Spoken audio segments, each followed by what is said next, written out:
Hey everybody, this is Threshold Training's workout day for Monday, September 21st. Today's workout, we are doing a long kind of aerobic capacity and lower body muscular endurance piece today. So the way it's going to work, every minute on the minute for 20 minutes, you're doing 2 power clean and jerk plus 7 kettlebell swings. So each minute you are doing 9 total reps. So for those of you who may have been with us for a while since the old gym, you may remember this workout as a particularly special workout that we've repeated over and over and over again. We're placing it back to see how well we can not only handle a lot of hinging volume through the clean and the kettlebell swing, but also our aerobic capacity, which just means at what level can you operate at for a long period of time before you feel like you have to stop or you can't go anymore rather. So power clean and jerk, there are 2 reps. Okay, the goal is to make this pristine. The goal is to move with a load that you can do both reps in a row. You don't have to set the bar down in between. Should feel light, should feel doable. So my clean is going to set up with my hips underneath my shoulders, shoulders over the wrist. I'm going to bring the bar to my waist, launch. I can stand from there, or I can go right into my push jerk and stand. From there, I've completed the rep. We will be looking for a locked out position so that the bar and wrist is over the shoulder, which is stacked over the torso versus in front like this. From here, I'm going to control the barbell down back to my front rack and then down back towards the floor. I can either settle it in my waist, then go to the floor, or I can bypass my waist and head right to the ground, provided that you lower your hips with the bar so you set yourself up well for the next repetition, right? And don't lower it just from here and just rip it back up.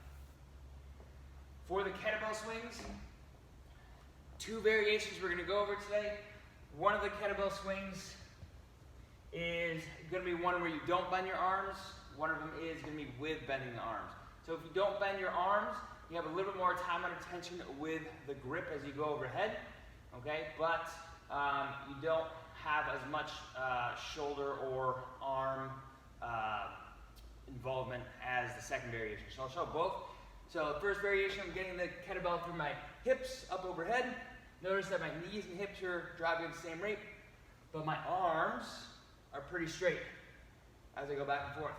Versus the second variation, I'm bending my arms prematurely, and I was bringing it up overhead, almost like I'm pressing the kettlebell out overhead.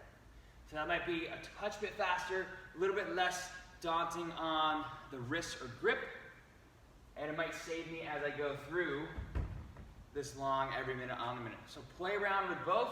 Again, first one, arms are a little bit straighter. Second one, arms bend a little bit. I'm kind of bringing the kettlebell towards my face and then pressing it out overhead.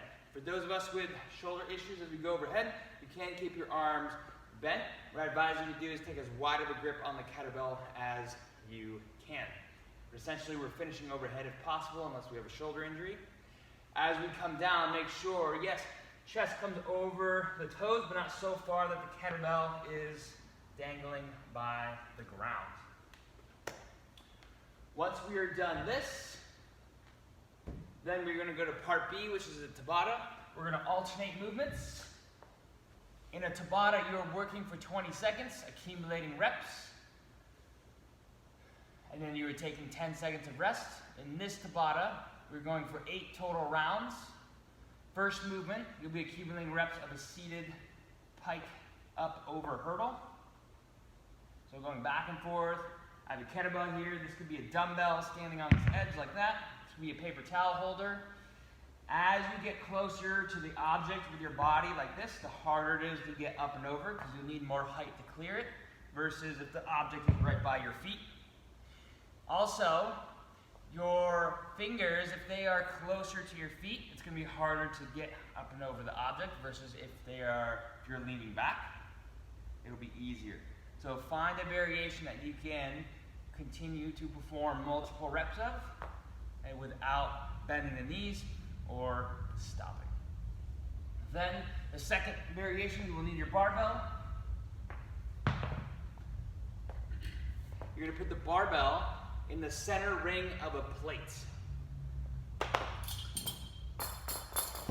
So, center ring of the plate there. You set the barbell in the center ring, arms straight. You'll rotate your torso to the right and to the left. This is not for speed, okay? It's for quality and control. Ideally, the hips are staying square, although they might move a little bit as you get further into the range of motion of the rotation. Okay, but ideally, this is coming from the midline and the torso area. If you're at home and don't have a barbell, okay, we can do kettlebell clean and jerks or dumbbell clean and jerks in lieu of the barbell power clean and jerks. We can continue to do dumbbell swings or kettlebell swings if you have it. If you have an object that allows you to do that, you can also do backpack clean and jerks or duffel bag clean and jerks as well.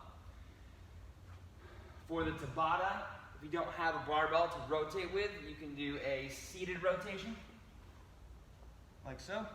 That would work just as well. You can have an object, or you can do it simply with body weight, or instead of rotating your torso, you can rotate your legs and go side to side as well. Those are called windshield wipers. All right, guys, so that is the workout for Monday. Enjoy a little bit of a throwback, if you will, and we'll have a great start to the week.